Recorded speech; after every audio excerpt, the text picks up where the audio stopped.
come out, support my girl, Lady Sean. Make sure y'all tune in.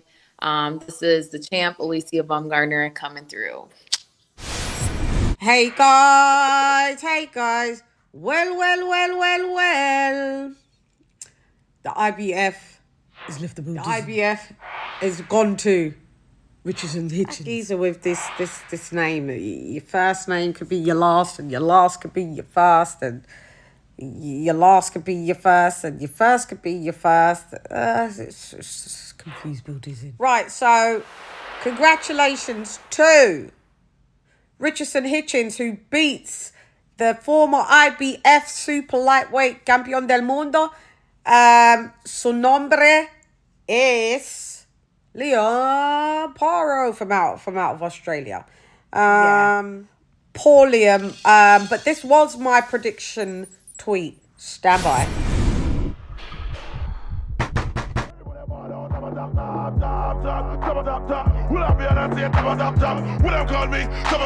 Well on Teddy Brook shot, me at the retap a top. Holy a killer, me never stop. Any boy diss me, a gun shot a pop. After that boy, I go no 1 o'clock. When uno mama fi run out a frock, and uno papa fi run out a shop.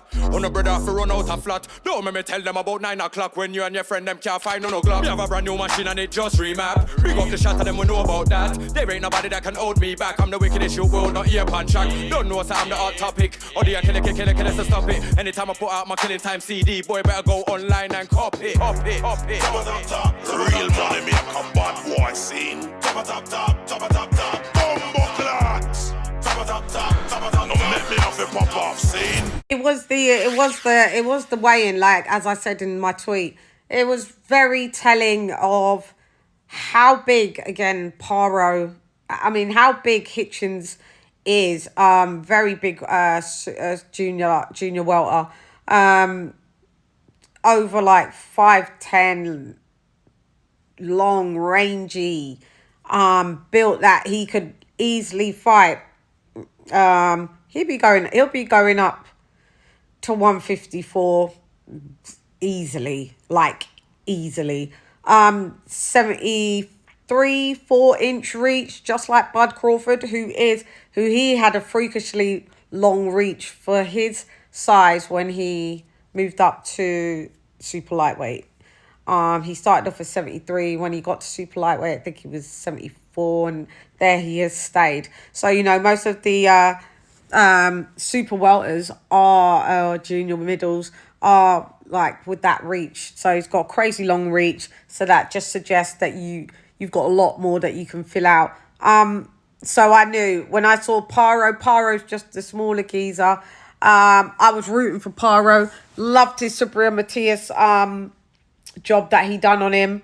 And they returned back to Puerto Rico like he was Puerto Rican, which was strange. And, but it's where he's come from, Australia right now. It's their summer. So, he's went from one summer to a tropical island summer. So, it's not really losing any sleep, I guess.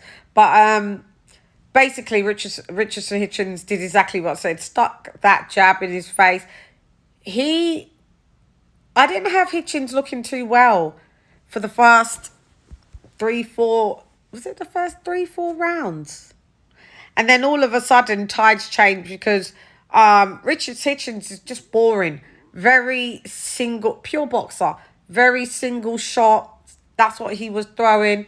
And his corner was just like, listen, basically, an Angelo Dundee, you're blowing it, son. So as he heard that, I think on the 5th round, he just adjusted and started to throw a lot more shots, be a lot more aggressive, and also stick the jab in Paro's face. And unfortunately, there was just no entry. You just couldn't get into Bill Dizzy. Yeah, it was a lot Bill Dizzy. He didn't have the key to access the Bill Dizzy. Just walked past the Bill Dizzy. Access denied to that building. I tell you, the inside was denied to Liam Paro, and that's how it stayed. He took some damage to the face. Hitchins. Now listen, he's only got like 7 KOs, Hitchins, on his record, but he does have some snap that will keep these little lads at bay. I mean, it's not destructive power, but I mean, Paro on record is the harder puncher. I guess to someone his size. But saying that, Hitchins got rumbled. His footwork kind of failed him in the early rounds, hence why he didn't win some of them. So I don't know if that's just down to punch resistance. Is he going to be a chinny lad? They both were headhunting. I don't recall body shots, but I don't recall. The body shots left the body. So yeah, it was the battle of the headhunters. It was. And then as the fight was going, when it changed to the 5th and the 6th round, I was like, oh, this may head to a split decision. Not because I thought that at any point that Liam Paro won the fight, but I knew that because he'd won maybe the first 4 rounds. The first 4 rounds, those judges were going to be like giving him another 2 to say, oh, he won it 7-5. So I just thought this is going down a split decision. But to me, it should have been a unanimous. But the right man won. But those judges are trash as usual. But Richardson Hitchins looked good once he adjusted. And Liam Paro just looked lost. Like, he did not know where he was at all. Paro, do you know that you're in a boxing ring, mate? Do you know that you've got to, land a punch? I know it's easier said than done, but it just looked very restricted, very one-dimensional. He's a come-forward pressure fighter. I would say boxer-puncher. But I don't know, just as soon as I saw that weigh-in and as soon as I saw the face-off, Paro looked a bit deflated for some reason. He did. But this showing of Hitchins looked way better than Gustavo Lemos because, they do have a 10-pound rehydration limit for the IBF. But he said he made that weight way more comfortable and the rehydration procedure smoothly, and he didn't have an hand injury, so maybe you got to cut him a little bit of slack. But yeah, this thought he's quite cocky, quite ballsy. He's from Brooklyn, so I guess he's from Brownsville, isn't he? So yeah, it was a good showing. I didn't mind the fight. It wasn't a barn burner. It wasn't like the excitement wasn't in the but it was a decent scrap once the adjustment was made via Hitchins. But, pure boxers, they're never going to... He's got a little bit where he can be a fan-friendly pure boxer. A tad. It's when he stops being super economical and just chilling back in the cut. Once he started to throw hands, it was really nice to see him throw his shots.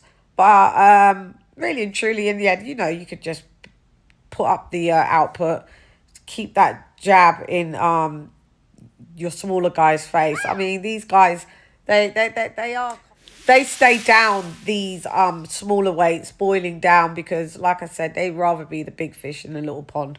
I'd love to see if boxing would ever transition into a period where fighters would have to fight closer to a more natural weight. So if they walked around at 160, I'd like to see them be able to solely campaign in 147 as the lowest weight, not at 135, not at 140. I dread to think what Hitchins walks around at, but So, Richardson Hitchins beats Liam Paro and takes his IBF strap in a split decision. Congratulations to Richardson Hitchins and commiserations to Liam Paro. I don't know where you go. Don't mean you got to retire because people, retire. And, just find another sanctioning body to... I'll have to see where he's ranked and see where he can go. But, yeah. On the first title defense, that's wild. Yeah. Sometimes shows that you're really not good enough. You're a bit of a weak champ. But You know, there's going to be other beatable people that he can So I brought that from me to you, from you to me. You dares, Rodders. You dares. Anyway, I'm gone. Hey, girl, it's Lady Shan rep none less. Come watch the Chan. Gyan. Lady Shan has left the boot. That IBF strap. It's gone. Gyan.